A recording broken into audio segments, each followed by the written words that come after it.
KwaZulu-Natal now, where help continues to be offered to flood victims. The African Methodist Episcopal Church is leading an outreach mission in various areas, delivering aid and relief. You'll remember last month the floods claimed hundreds of lives and destroyed homes and infrastructure in KwaZulu-Natal. For more on this, I'm joined now by Bishop Ronnie Brailsford Sr. from the Methodist Episcopal Church, joining me now for an update. So, Bishop, thank you for your time. I see that your mission is set to run over 3 days, from the 6th to the 9th of May, and also focusing on 3 different areas, Isipingo, Umlazi, as well as Chesterville. Just tell me about the overall objective of this mission that you are running and why you decided to spread it over these days and over these areas. Well, thank you so very much, and it's good to be with you today. The African Methodist Episcopal Church, most frequently known as the AME Church, has always had a focus on holistic ministry, and that is not only the spiritual, but the mental, emotional, physical, relational, and financial needs of our people. And of course, with what has happened and the tremendous tragedy of losing over 400 lives, more than 4,000 homes being lost, we felt that incumbent upon our denomination to reach out to the KwaZulu area and to try to make a difference there, a positive difference in the lives of the people, not only those who are AMEs and a part of our denomination, but the people that are there, period, in terms who are hurting and in pain. And so we went to the Greenberg Community Hall today, where we made cases of food available for more than 100 persons. We also made stop at the Thulasizwe Hall there, Hospice Hall, where we provided food for about 145 families there today.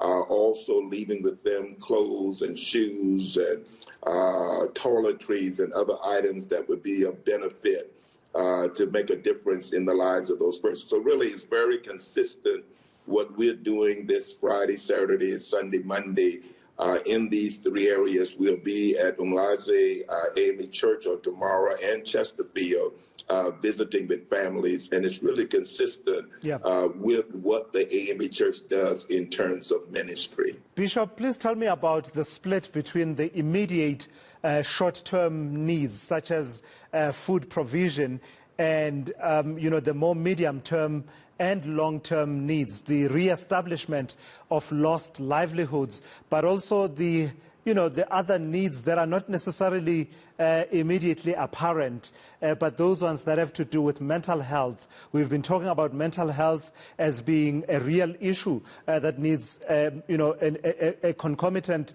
response in this particular crisis.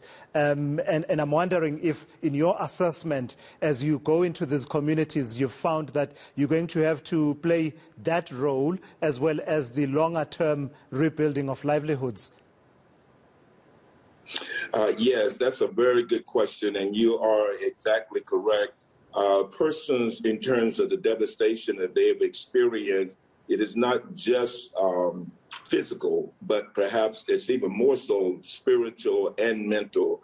And one of the things that we tried to convey to both of the places that we were at today is that we do have AME churches in this area. And that even though the team that came in today, some of us are from other areas, the AME Church is there. It's available to help wherever we can. And that includes being ministering to the spiritual and the mental hurt and pain that folks are going through.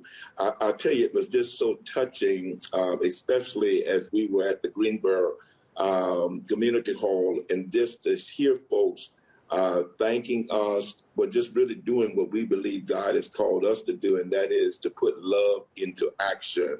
Because in the 19th Episcopal District, we believe the more excellent way is love. But to see folks just crying and just being tears of joy, but also tears of hope because they're not in this by themselves. And so we didn't just drop the food off, but we had times of praise and worship with them. The pastors were there for various churches and presiding elders, and made it very clear to them, the AME Church is here. Here are our locations, and we are here in this with you for the long run. Yeah. Just lastly then, Bishop, in your assessment, how adequate has the response been by various sectors of society? Your congregants live in these communities, you are rooted in these communities, and I believe that perhaps some of your own infrastructure may have been caught up in the flooding. I don't know to what extent it was, but I'm just wondering your assessment and reading of the adequacy of the response by various institutions, including the state. Well, I have to be honest with you and say I have not, this is only our second day here. I have not been on the grounds long enough, I think, to make a thorough assessment of what, has been done and what more could be done.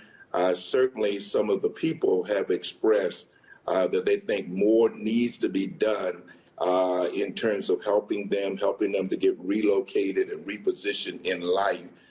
So we certainly heard some of that, but in terms of being able to make an assessment overall, I'm not sure we're in the best position to do that at this point.